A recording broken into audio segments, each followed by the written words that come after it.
walk into a bar filled with men drooling over half-naked women, shaking their asses on a stage. You may decide if that's funny or sad. What? You don't think they're here because of the food? I see why this place is so popular. It's got quite the, view. Hey, Lieutenant, put your tongue back in your mouth before you choke on it.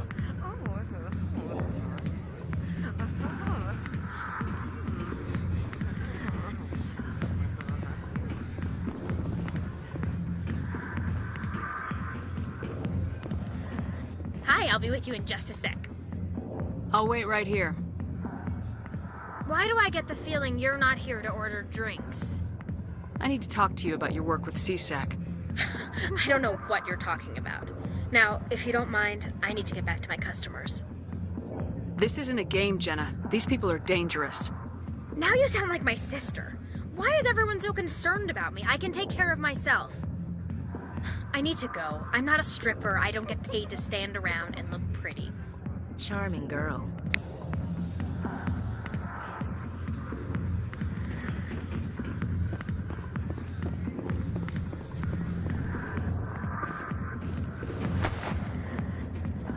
If you've got questions about Jenna, meet me at CSEC Academy.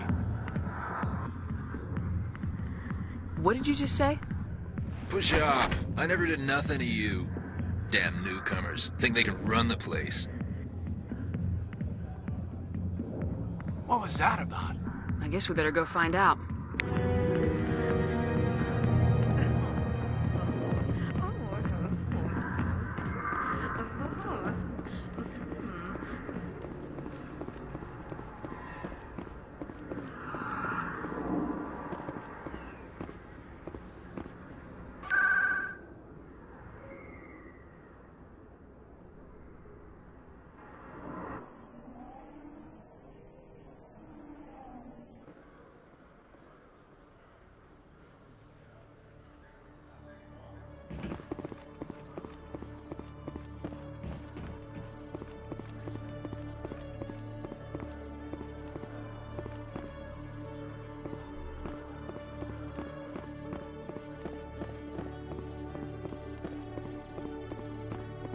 Detective Chilling, come into my office. I want to discuss this in private. No offense, Commander, but what the hell were you thinking? I don't follow you. You could have blown Jenna's cover. We were there to help her. I gathered that. It might seem cold letting her take all the risk, but we're keeping a close eye on her. Do you really need to risk her life to get the information you want? This job isn't easy and it's usually unpleasant. I'll take help anywhere I can find it. But since you're so concerned with her safety, maybe there's a way we can help each other. Always playing the angles, Detective? It's part of the job. Now are you gonna help me or not? You're a smart guy, Chelik. Figure out another way. I do have several contingencies. She's just my option A. I'll cut her loose, even get her out of Cora's den, no strings attached. But that still leaves my case unsolved. I could still use your help. I'll help you, but I need some details. I'm trying to track down an illegal arms producer. I just need some of their product. Thanks to Jenna's intel, I've learned there's a seller here on the Citadel. Meet our man named Jax, pick up the mods, and bring them back here. That'll give me everything I need. I'll persuade Jax to tell me where these mods are coming from. No. You tip Jax off, and all my leads will disappear faster than you can say bad bust. Why are you so concerned about these mods? We have access to some of the most sophisticated weaponry there is. It's what gives us our edge. What do you suppose happens when we lose that edge? These give criminals an advantage we can't afford to let them keep. Where can I find this Jax? Jax is down in the lower level of the markets. I'll send word through our channels that you're the buyer. Good luck, Commander.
Hold it. That's close enough, Army. You got my payment? Do you have the mods? Show her the goods. Yeah, that looks right. Damn straight it is. These mods are the best on the market. Now hand over my credits. I'm taking you in, Jax. It's a sting! Bastards set us up! The hell are you playing at? Here's your money, Jax. Sense of humor, huh? It's gonna get you killed one of these days, Army. Come on, boys. We're done here. Nobody died. I could shoot someone if it'd make you feel better. Nah, I'm good.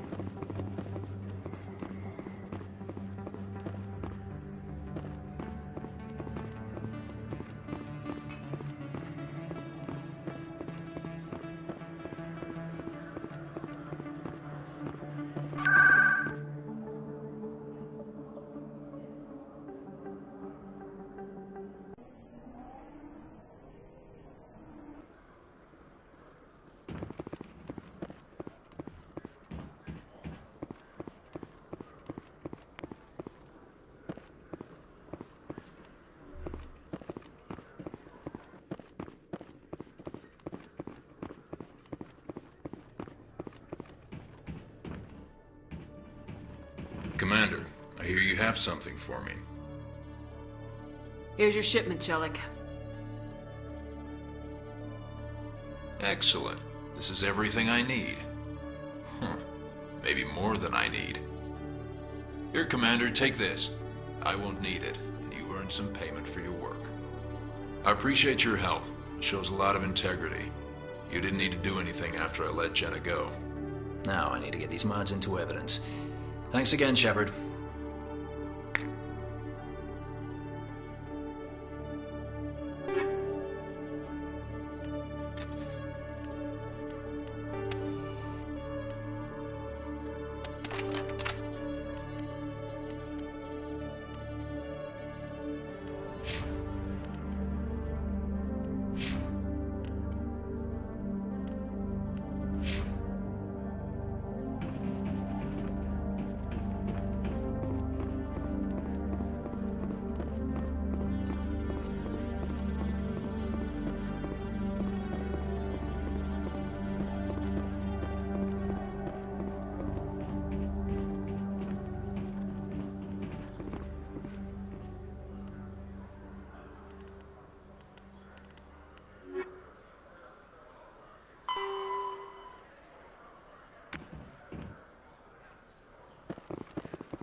In other news, Exogeny Corp is still denying reports that one of their survey teams has gone missing in the Hades Gamma Cluster.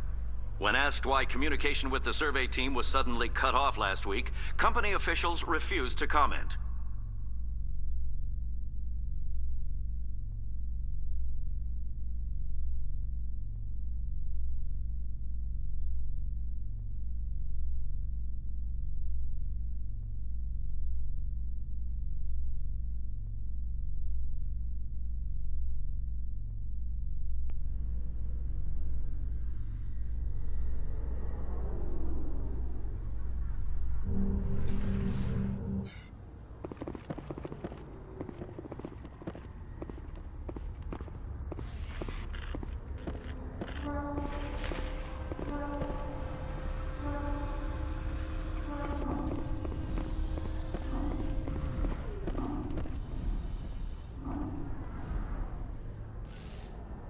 This is quite the view, Commander. You can see half the Citadel from up here. When you look out and see something this beautiful, well, it really helps you understand what we're fighting to save. I've got big news for you, Shepard. Captain Anderson is stepping down as commanding officer of the Normandy. The ship is yours now. She's quick and quiet, and you know the crew. Perfect ship for a Spectre. Treat her well, Commander. I'll take good care of her, sir. I know you will, Commander. I want the truth. Why are you stepping down, sir? You needed your own ship. A Spectre can't answer to anyone but the Council. And it's time for me to step down. Come clean with me, Captain. You owe me that much. I was in your shoes 20 years ago, Shepard. They were considering me for the Spectres. Why didn't you ever mention this? What was I supposed to say? I could have been a Spectre, but I blew it? I failed, Commander. It's not something I'm proud of. Ask me later and I'll tell you the whole story. For now, all you need to know is, I was sent on a mission with Saren, and he made sure the Council rejected me. I had my shot. It came and went. Now you have a chance to make up for my mistakes. I won't let you down, sir. Saren's gone. Don't even try to find him. But we know what he's after. The conduit. He's got his Geth scouring the Traverse looking for clues. We had reports of Geth in the Pharos system shortly before our colony there dropped out of contact, and there have been sightings around Noveria. Find out what Saren was after on Pharos and Noveria. Maybe you can figure out where the conduit is before he does. The Reapers are the real threat. I'm with the Council on this one, Shepard. I'm not sure they even exist. But if they do exist, the conduit's the key to bringing them back. Stop Saren from getting the conduit, and we stop the Reapers from returning. I'll stop him. We have one more lead. Matriarch Benezia, the other voice in that recording. She has a daughter, a scientist who specializes in the Protheans. We don't know if she's involved, but it might be a good idea to try and find her. See what she knows. Her name's Liara, Dr. Liara Tassoni. We have reports she was exploring an archaeological dig on one of the uncharted worlds in the Artemis Tau cluster.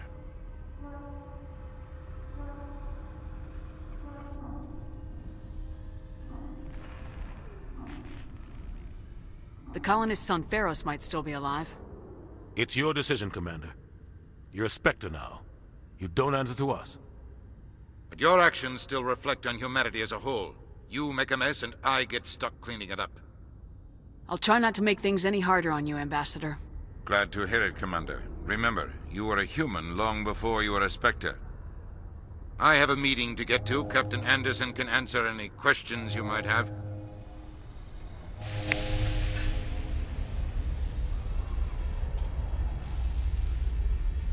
Yes, Commander? How are you holding up? Honestly, this isn't how I pictured my career coming to an end. Pushing papers really isn't my thing, but you're the one who can stop Saren. I believe in you, Shepard. If that means I have to step aside, so be it. Tell me what happened with you and Saren 20 years ago. It's close to 20 years ago now.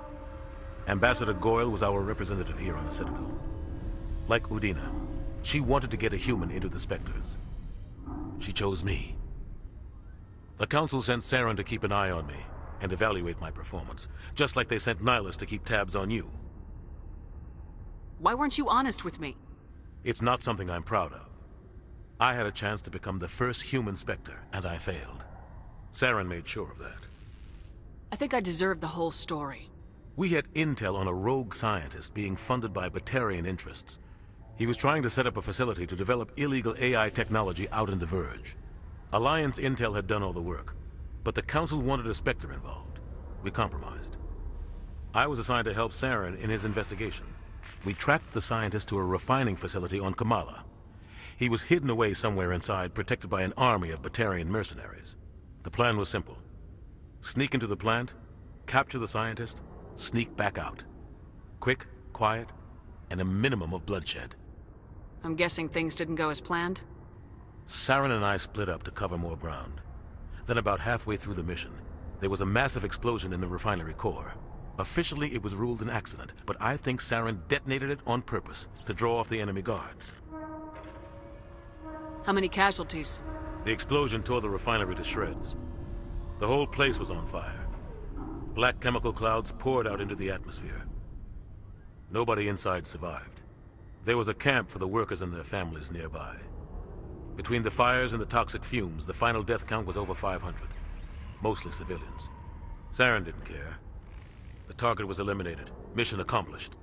And I ended up taking the blame. That ended all talk of me joining the Spectres. Saren caused the explosion. How'd he pin it on you? In his report, Saren accused me of blowing his cover. He said it was my fault the guards were ready for us. He claimed that's why it turned into a massacre. Saren's report was all the proof the Council needed to kill my chances of becoming a Spectre. Don't blame yourself, Captain. I don't. I blame Saren. I think he wanted things to go bad. He was looking for an excuse to blow that refinery. Maybe he just likes the violence. Maybe he was just trying to make me look bad to keep humans out of the Spectres. If so, he pulled it off.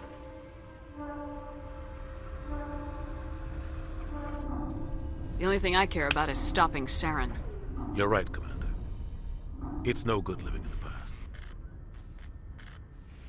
Any extra intel you can give me on our colony at Pharos?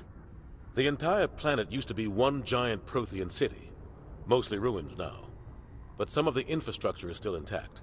The colony tried to build on what the Protheans left behind. We lost all contact with them when the Geth attacked. What can you tell me about Novaria? Novaria's trouble. Always has been. The whole planet's basically a center for corporations to conduct illegal research. Watch your back there, Shepard. Spectres are about the only form of Citadel authority Novaria respects. But they aren't popular. What do you know about the Artemis Tau cluster? Not much. I've never been there myself. A handful of systems with a few small, uncharted worlds, but no real colonies. Might not be easy finding Dr. Tassoni out there. My advice is to look for the world with the Prothean ruins. I should go. I'll be here if you need anything.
Stand by, shore party.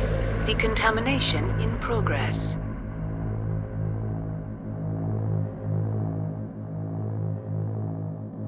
Decontamination in progress.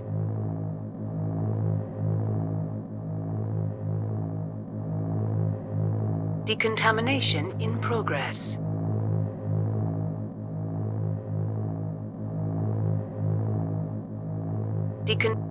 I heard what happened to Captain Anderson.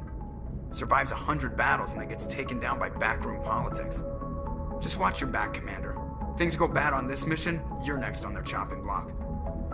Captain Anderson should be the one in charge. It's like I'm stealing the ship from him. Yeah, the captain got screwed. But it's not like you could have stopped it. Nobody's blaming you. Everyone on this ship's behind you, Commander. 100%. Intercom's open. If you got anything you want to say to the crew, now's the time. This is Commander Shepard speaking. We have our orders. Find Saren before he finds the conduit. I won't lie to you, crew. This mission isn't going to be easy. For too long, our species has stood apart from the others. Now it's time for us to step up and do our part for the rest of the galaxy. Time to show them what humans are made of. Our enemy knows we're coming. When we go into the Traverse, Saren's followers will be waiting for us. But we'll be ready for them, too. Humanity needs to do this. Not just for our own sake, but for the sake of every other species in Citadel space. Saren must be stopped, and I promise you all, we will stop him. Well said, Commander. Captain will be proud. The captain gave up everything so I could have this chance. We can't fail. Yes, ma'am.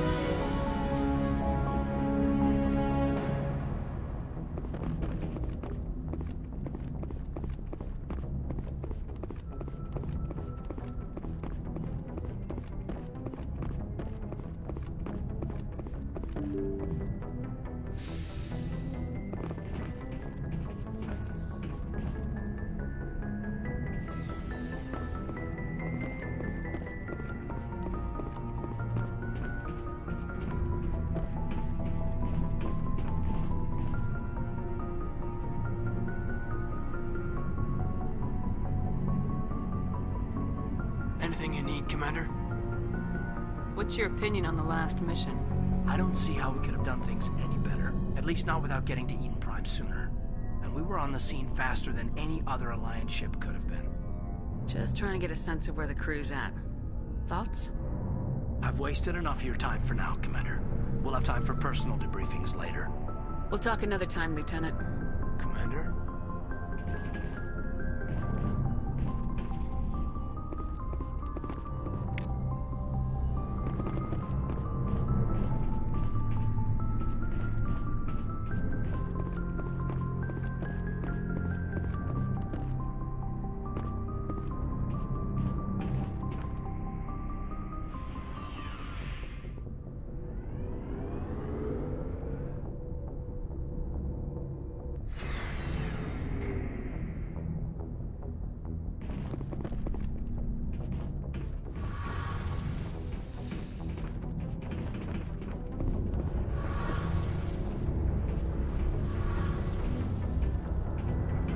Hey, Commander, you know that Quarian, Tally? She's been spending all her time down here asking me about our engines.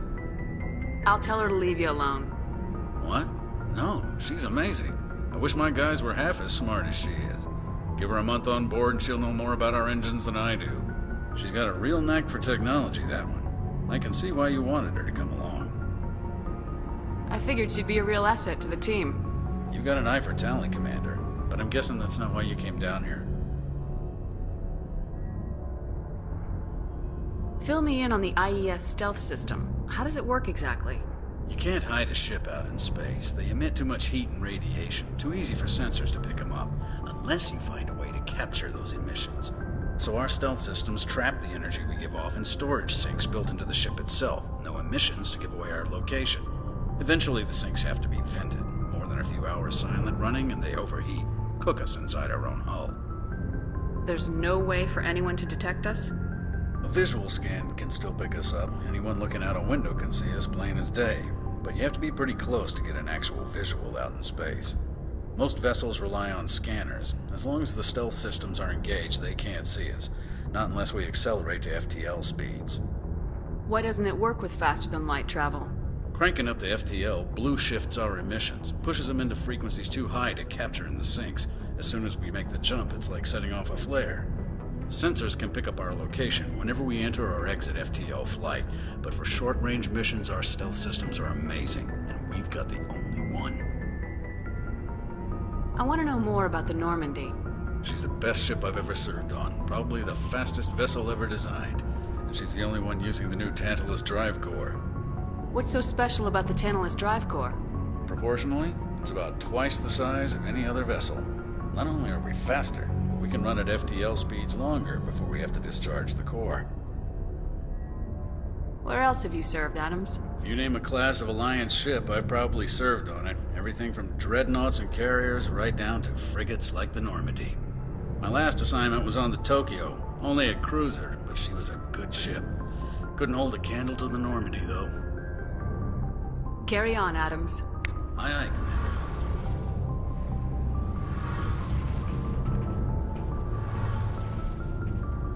Your ship's amazing, Shepard. I've never seen a drive core like this before. I can't believe you were able to fit it into a ship this small. I'm starting to understand why you humans have been so successful. I had no idea Alliance vessels were so advanced. The Normandy's a prototype, cutting-edge technology. A month ago, I was patching a makeshift fuel line into a converted tug ship in the flotilla. Now, I'm sitting on board one of the most advanced vessels in Citadel space. I have to thank you again for bringing me along. Traveling on a vessel like this is a dream come true for me. I had no idea you found ship technology so interesting. It comes with being a Quarian. The migrant fleet is the key to the survival of my people. Ships are our most valuable resource. But we don't have anything like this. We make do with cast-offs and second-hand equipment. We just try to keep them running for as long as we can. Some of the fleet's larger vessels date all the way back to our original flight from the Geth. I can't believe your fleet's still using ships that are 3 centuries old. They're constantly being repaired, modified, and refitted. They aren't pretty, but they work. Mostly. We've tried to make ourselves as independent as possible on the flotilla, grow our own food, mine and process our own fuel. But some things we just can't make on our own. A patch to maintain the hull integrity requires raw materials we just don't have. That's why our pilgrimages are so important. Tell me about your people. Our lives aren't easy. Resources are scarce, and we are constantly on the move. Everything we do must in some way contribute to the continuation of the migrant fleet. There are 17 million Quarians in the flotilla, and each of us relies on the others for survival. The bonds among my people are strong. Unfortunately, we have had to surrender many of the freedoms and civil liberties other species take for granted. What kind of freedoms? Well, it's illegal for parents to have more than one child. If our population grows too much, it would strain our resources to their breaking point. Of course, we also can't allow our numbers to become too few. If our population is in decline, the rule against single births is temporarily repealed. In extreme cases of population decline, incentives are even offered to encourage multiple births, though the Conclave hasn't had to take such measures in nearly a century. That's your government. The Conclave is our civilian branch of government. Each ship can elect a representative to serve on the Conclave and make decisions that affect the fleet as a whole. On matters that affect an individual ship, however, the captain has the final say. It's a tradition that dates back to the early days, when the fleet was governed by martial law. Fortunately, most captains nowadays are smart enough to have an elected council from their crew to give them advice and guidance.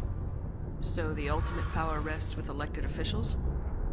In practice, the Conclave and the respective council for each ship tend to set the rules that govern our daily lives. But in theory, we are still under military jurisdiction. The 5 top-ranking military officials in the fleet serve on the Admiralty Board. These 5 have the power to overrule any decision by the Conclave in case of emergency. To do so requires unanimous agreement among the Admiralty, and they can only do this once. After that, the entire board must resign their posts. It's a safeguard that served us well. In nearly 3 centuries, the Admiralty Board has only overruled the Conclave 4 times. I want to know more about the Geth. I doubt I can tell you anything you don't already know. It's been almost 3 centuries since they drove my people into exile. All I know is the story of their origins, what they were when we created them, and how they turned on us. Interesting. The Geth were originally created to serve as an automated manual labor force. Initially, their intelligence was as limited as any VI. Over time, we made small modifications to their programming to allow them to perform more varied and complex tasks, bringing them closer and closer to true AI status. How come the Council didn't step in and stop you? This wasn't true AI research. We may have been skirting the bounds of the law, but we never did anything that was actually illegal. The changes were so insignificant, so gradual, that we were able to control them. Or so we thought. But one thing we underestimated was the power of the neural network. 1 million Geth thinking simultaneously created an inherently unstable matrix. So the Geth share brain power? Many of the Geth's logic systems were designed to work in concert with other nearby Geth. Basically, the more of them you have in the group, the smarter they are. So there's some sort of group consciousness? No, nothing like that. They cannot share sensory data or information. Their programming cannot handle that much simultaneous input. Each Geth maintains an individual awareness and identity. The neural network only operates on a process-based level. It's basically the synthetic equivalent of a subconscious. But when they're in close proximity, they can coordinate low-level functional processes, freeing up more capacity for original or independent thought. That doesn't make any sense. I'm probably oversimplifying. The Geth are incredibly advanced and complex creations. All you need to know is that they get smarter when they gather in large numbers. As we built more and more Geth, their effective intelligence became more sophisticated, more abstract. One day, a Geth began to ask its Quarian overseer questions about the nature of its existence. Am I alive? Why am I here? What is my purpose? As you can imagine, this caused a near panic among my people. I don't see what's so bad about those questions. The Geth were created to engage in mundane, repetitive, or dangerous manual labor. That's fine for machines, but it won't satisfy a sentient being for long. The Geth were showing signs of rudimentary self-awareness and independent thought. If the Geth were intelligent, then we were essentially using them as slaves. It was inevitable the newly sentient Geth would rebel against their situation. We knew they would rise up against us, so we acted first. A general order went out across all Quarian-controlled systems to permanently deactivate all Geth. The Geth responded to this order violently. Hey, you can't blame them for fighting for their survival. We had no other choice. The Geth were already on the verge of revolution. By acting quickly, we had a chance to end the war before it began. The hope was that most of the Geth would still be little more than machines, incapable of organized resistance. But they had progressed much further than anyone anticipated. The war was long and bloody. Millions upon millions of Quarians died at their hands.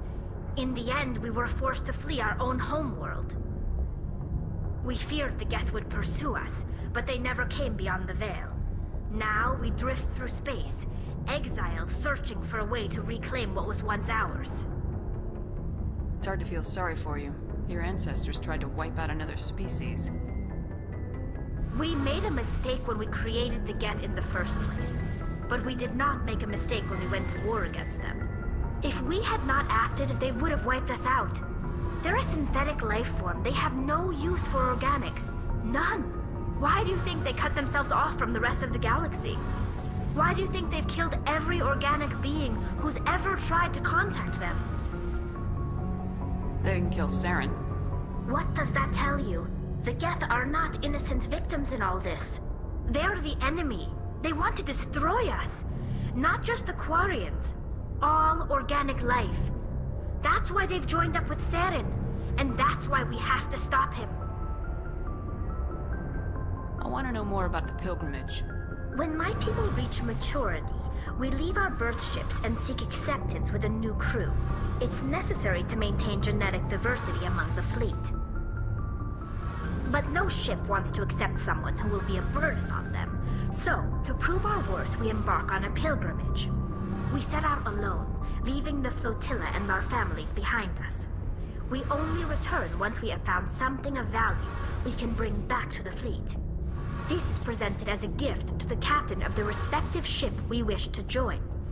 If the gift is accepted, we are welcomed into the crew. Can a captain choose to reject the gift? That doesn't happen often. Most captains are eager to increase the size of their crew. It increases their own standing in our society. Even when the gift is not particularly valuable, the captain usually accepts it out of a sense of tradition. However, there is a stigma to presenting a substandard gift. It's not the best way to make a good impression on a new community. Most pilgrims don't return until they find something worthwhile. Can a captain choose to reject the gift? That doesn't happen often. Most captains are eager to increase the size of their crew. It increases their own standing in our society. Even when the gift is not particularly valuable, the captain usually accepts it out of a sense of tradition. However, there is a stigma to presenting a substandard gift. It's not the best way to make a good impression on a new community. Most pilgrims don't return until they find something worthwhile. I can't believe they just send you off alone. It's not like they just cast us out. Before we leave, we are given lessons in how to survive outside the flotilla, and given gifts to help us on our journey. We also receive implants to fight off sickness and disease. Generations of living in an isolated and highly controlled environment have left our immune systems weaker than most. By the time we leave the fleet, we are well equipped for the pilgrimage. This is a rite of passage for all Quarians. If it were dangerous, our numbers would suffer. Virtually every pilgrimage ends with a triumphant return and the ritual presentation of the gift to one of the fleet's captains.